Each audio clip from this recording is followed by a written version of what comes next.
Assalamualaikum warahmatullahi wabarakatuh. Anak-anakku kelas 4 yang Pak Guru sayangi, mari kita mulai pembelajaran bahasa Indonesia kali ini, yaitu pada tema 8 subtema 2, yaitu tentang tokoh cerita.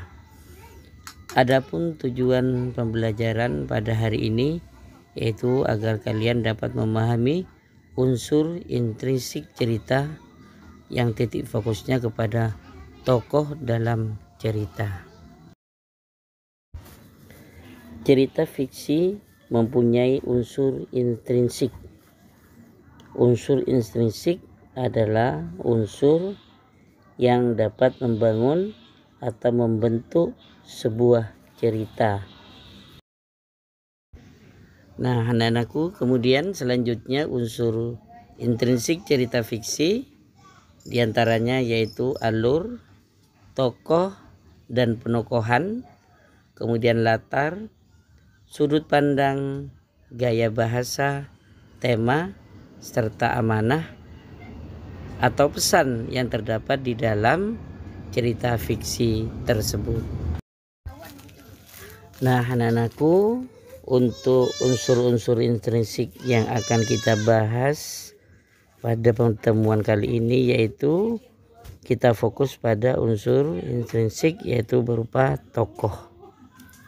Jadi tokoh cerita ini merupakan orang-orang yang ditampilkan di dalam sebuah cerita dan memiliki sifat atau karakter sesuai dengan apa yang diucapkan atau sesuai dengan apa yang dilakukan oleh seorang tokoh. Jadi setiap tokoh itu memiliki karakter, memiliki sifat yang berbeda-beda setiap tokoh dalam sebuah cerita.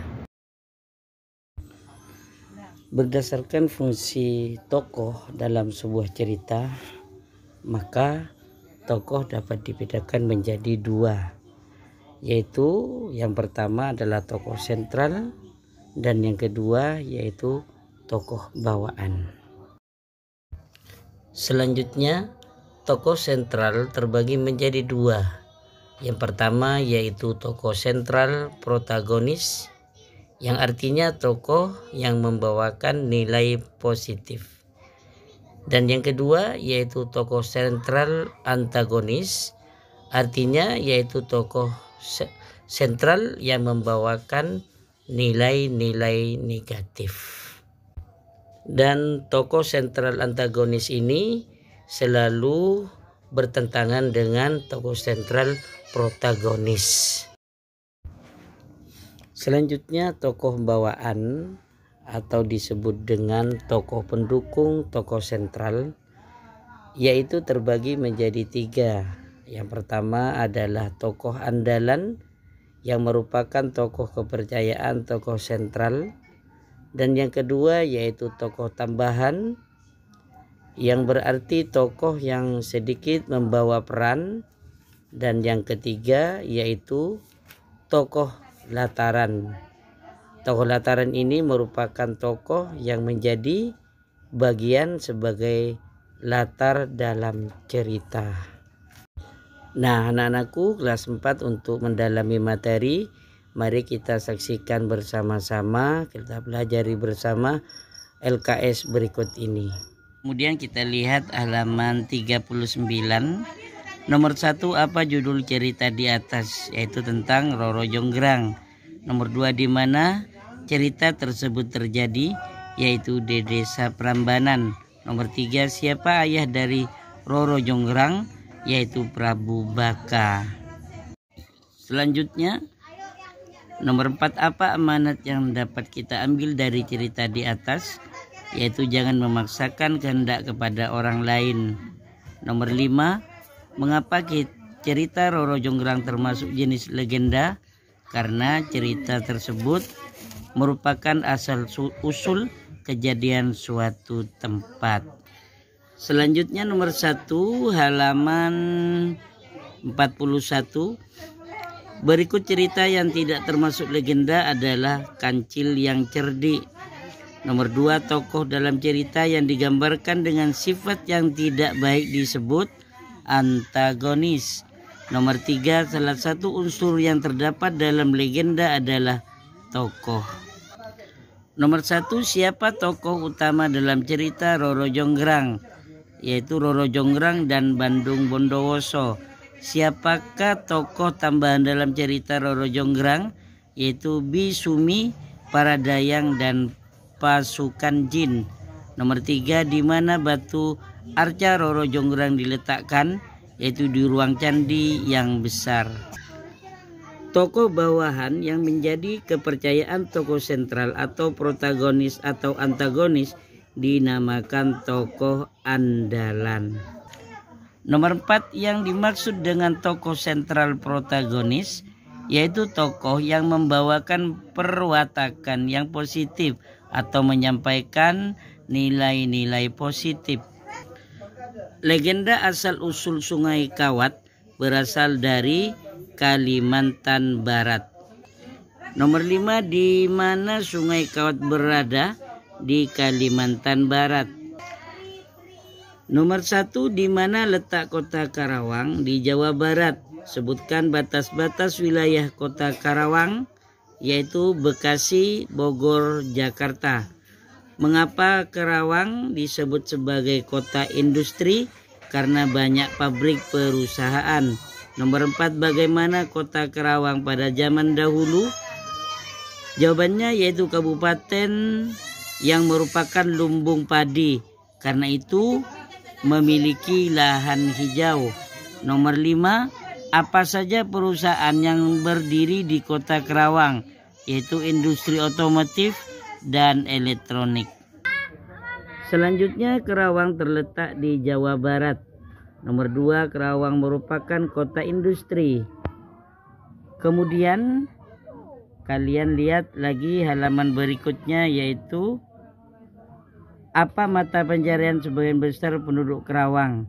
Ini keliru kemarin, yaitu bermata pencarian sebagai pegawai industri.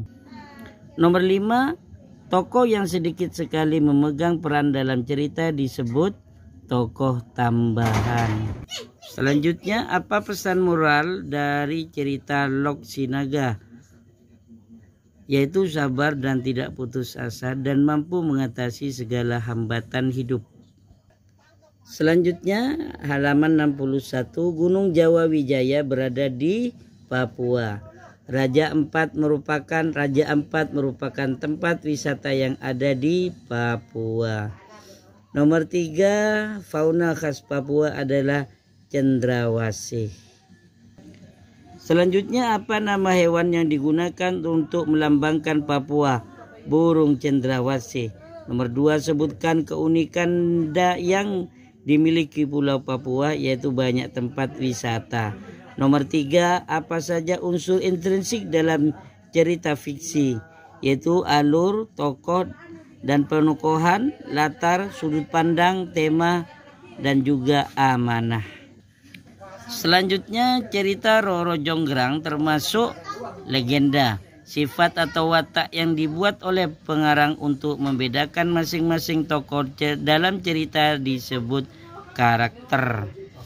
Lok Sinaga merupakan salah satu cerita rakyat Indonesia. Berikut pernyataan yang tidak sesuai dengan cerita tersebut adalah jawabannya, yaitu C. Tokoh orang tua dalam cerita adalah seorang petani. Nomor 4, kota di Jawa Barat yang mendapat julukan sebagai kota industri adalah Karawang. Nomor 5, tokoh yang menjadi bagian atau fungsi sebagai latar cerita disebut tokoh lataran. Selanjutnya, halaman 63, nomor 1, berasal dari manakah cerita Roro Jonggrang? Yaitu dari Jawa Tengah. Apa yang dimaksud dengan tokoh tambahan? Tokoh yang sedikit memegang peran dalam cerita. Nomor 3, dari manakah cerita Lok Sinaga berasal? Dari Kalimantan Selatan. Nomor 4, ini tidak usah dijawab, ini sesuai dengan daerahmu ya. apa cerita yang ada di daerahmu kamu ceritakan. Nomor 5, apa yang dimaksud dengan amanah dalam suatu cerita, yaitu pesan atau pelajaran yang dapat diambil dalam cerita. Nah, anak-anakku, demikianlah pembelajaran Bahasa Indonesia tema 8 subtema 2 telah kita bahas bersama-sama. Mudah-mudahan bermanfaat. Dari Pak Guru akhiri dengan ucapan alhamdulillahirabbil alamin. Wallahul muwaffiq ila aqwamit thoriq. Wassalamualaikum warahmatullahi wabarakatuh.